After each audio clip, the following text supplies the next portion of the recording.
বিশ্বে প্রথম পূর্ণাঙ্গ যুদ্ধে জড়ানোর পথে কি পরমাণু শক্তিধর দুই দেশ? ভারতের একটি বেসামরিক গোয়েন্দা প্রশিক্ষণ কেন্দ্র ধ্বংস করল পাক বাহিনী। সাইবার হামলায় ভারতের ৭০% বিদ্যুৎ সঞ্চালন ব্যবস্থা অচল। ভারত নিয়ন্ত্রিত জম্মু ও কাশ্মীরের পেহেলগামে গত ২২ এপ্রিলের হামলায় ২৬ জন বেসামরিক লোক নিহত হওয়ার পর থেকে ভারত ও পাকিস্তান একে অপরের বিরুদ্ধে ক্ষেপণাস্ত্র, ড্রোন, কূটনীতি এবং তথ্য ব্যবহার করে লড়াই চালিয়ে যাচ্ছে। কিন্তু তারা দ্রুত একটি পূর্ণাঙ্গ সামরিক সংঘাতের দিকে ধাবিত হওয়ায় একটি বিপজ্জনক বাস্তবতার মুখে দাঁড়িয়েছে বিশ্ব। শুধু এই দুটি দেশের ১৬০ কোটি মানুষ নয়, বিশ্ববাসীও এর ঝুঁকি নিয়ে শঙ্কিত। যদি ভারত ও পাকিস্তান এই দুই দেশের মধ্যে সর্বাত্মক যুদ্ধ শুরু হয়, তবে এটি হবে দুটি পারমাণবিক শক্তিধর দেশের মধ্যে প্রথম যুদ্ধ। ১৯৯৯ সালে কার্গিলের বরফ ঢাকা বিশ্বের সর্বোচ্চ যুদ্ধক্ষেত্রে ভারত ও পাকিস্তান যুদ্ধ করেছিল। সেটি ঘটেছিল দক্ষিণ এশিয়ার এই দুই প্রতিবেশী রাষ্ট্র পারমাণবিক শক্তিধর হওয়ার ১ বছর পর। কিন্তু সেটি ছিল একটি সীমিত যুদ্ধ। ইতিমধ্যেই গত ৩ দিনে ভারত ও পাকিস্তান প্রত্যেকেই ১৯৯৯ সালের তুলনায় একে অপরের ভূখণ্ডের অনেক বেশি বিস্তৃত অংশে আঘাত হানার দাবি করেছে। ভারত ও পাকিস্তানের মধ্যে সর্বশেষ পূর্ণাঙ্গ যুদ্ধ হয়েছিল ১৯৭১ সালে। ওই সময় কেউই পারমাণবিক অস্ত্রের পরীক্ষা করেনি। যদিও যুক্তরাষ্ট্র ও সোভিয়েত ইউনিয়ন ৪০ বছরেরও বেশি সময় ধরে স্নায়ুযুদ্ধে লিপ্ত ছিল, তারা তৃতীয় দেশগুলোতে বেশ কয়েকটি ছায়াযুদ্ধের মাধ্যমে নিজেদের মধ্যে সরাসরি সামরিক সংঘাত এড়াতে সতর্কতার সঙ্গে উত্তেজনা প্রশমিত করেছিল।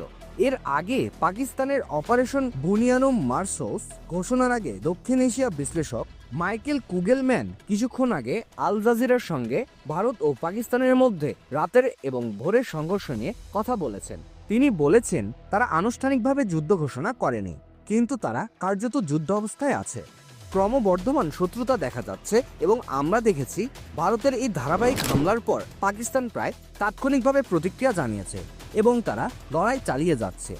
কুগেলম্যান বলেন, আগের ভারত পাকিস্তান সংকটের তুলনায় এবার যুদ্ধের ধোঁয়াশা অনেক গভীর। এর একটি কারণ হলো সামাজিক মাধ্যম এবং ভুল তথ্য। তাই ঠিক কী ঘটেছে তা জানা সত্যিই কঠিন।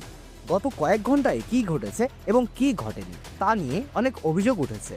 তবে আমরা যা জানি তা হলো উভয় দেশ একে অপরের সামরিক স্থাপনায় হামলা চালিয়েছে এবং এটি নিশ্চিতভাবে উত্তেজনা বাড়াবে।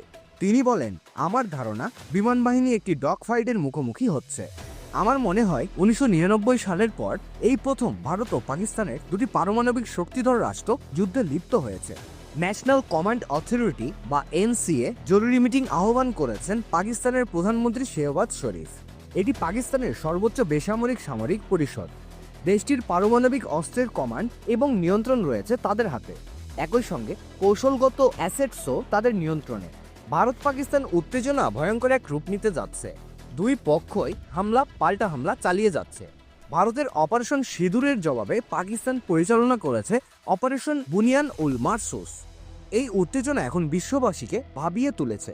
যুক্তরাষ্ট্রের পররাষ্ট্রমন্ত্রী মার্কো রুবিও ফোন করে পাকিস্তানের সেনাপ্রধান জেনারেল আসিম মুনিরকে উত্তেজনা হ্রাসের আহ্বান জানিয়েছেন। উভয় দেশকে শান্তি ও আঞ্চলিক স্থিতিশীলতা বজায় রাখার আহ্বান জানিয়েছে চীন।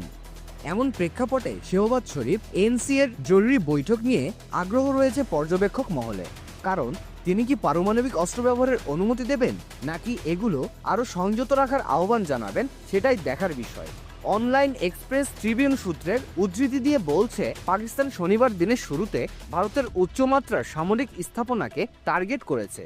এতে উধমপুর বিমান ঘাঁটি, পাঠানকোট এয়ারফিল্ড, আদমপুর এয়ারফিল্ড এবং বিয়াসে ব্রহ্ম ক্ষেপণাস্ত্রের সংরক্ষণাগার ধ্বংস হয়ে গেছে। পাকিস্তান বলেছে এসব স্থান থেকে অমৃতসর, পাকিস্তান এবং আফগানিস্তানে ক্ষেপণাস্ত্র উৎক্ষেপণ করা হতো। পাকিস্তানের নিরাপত্তা বিষয়ক কর্মকর্তারা আরও জানিয়েছেন, জি-টপে ভারতের ব্রিগেড হেডকোয়ার্টার এবং উরিতে সরবরাহ ডিপো ধ্বংস করে দেওয়া হয়েছে। এর বাইরে দেহরাঙ্গিয়ারিতে সামরিক আর্টিলারি পজিশন এবং নগ্রোটায় ব্রহ্ম সংরক্ষণাগারে হামলা করেছে পাকিস্তান। এতে ভারী ক্ষয়ক্ষতি হয়েছে। কর্মকর্তারা নিশ্চিত করেছেন, অপারেশনকালে পাকিস্তান আল ফাত্তা ক্ষেপণাস্ত্র ছুড়েছে। এদিকে পাকিস্তানে শুরু করা অপারেশন বুনানুন মারসুস এর অংশ হিসেবে ভারতের দখলকৃত জম্মু ও কাশ্মীরের রাজৌরি অঞ্চলে অবস্থিত একটি গুরুত্বপূর্ণ সামরিক গোয়েন্দা প্রশিক্ষণ কেন্দ্র ধ্বংস করা হয়েছে বলে জানিয়েছে পাক বাহিনী। একটি সূত্রে এই খবর দিয়েছে পাকিস্তানের সংবাদ মাধ্যমে জিও নিউজ। সূত্রের বরাত দিয়ে তারা জানায় এই কেন্দ্রটি পাকিস্তানের অভ্যন্তরে সন্ত্রাসী তৎপরতা পরিচালনার জন্য ব্যবহৃত হতো। তবে এই ঘটনায় ভারতের পক্ষ থেকে এখনও আনুষ্ঠানিক কোনো প্রতিক্রিয়া বা বিবৃতি দেওয়া হয়নি। এদিকে ভারতে প্রতিশোধমূলক হামলা শুরু করেছে পাকিস্তান। শুক্রবার দিবাগত রাতে অপারেশন বুনিয়ান ও মারসুস নামের এই পাল্টা হামলা শুরু করে পাকিস্তান বাহিনী। পাকিস্তান দাবি করেছে তারা ভারতে একসঙ্গে সাইবার হামলা ও ক্ষেপণাস্ত্র হামলা শুরু করেছে। সাইবার হামলায় ভারতের 70% বিদ্যুৎ সঞ্চালন ব্যবস্থা অকার্যকর হয়ে পড়েছে। এদিকে ভারতের আদমপুরে অবস্থিত S-400 আকাশ প্রতিরক্ষা ব্যবস্থা ধ্বংস করে দেওয়ার দাবি করেছে পাকিস্তান। পাকিস্তানের রাষ্ট্রীয় গণমাধ্যম রেডিও পাকিস্তান এসব তথ্য জানিয়েছে। রেডিও পাকিস্তান জানায় পাকিস্তান বিমান বাহিনী JF-17 হাইপারসনিক ক্ষেপণাস্ত্র দিয়ে ভারতের আদমপুরে S-400 আকাশ প্রতিরক্ষা ব্যবস্থায় আঘাত হানে। এতে ওই সিস্টেম ধ্বংস হয়ে যায়।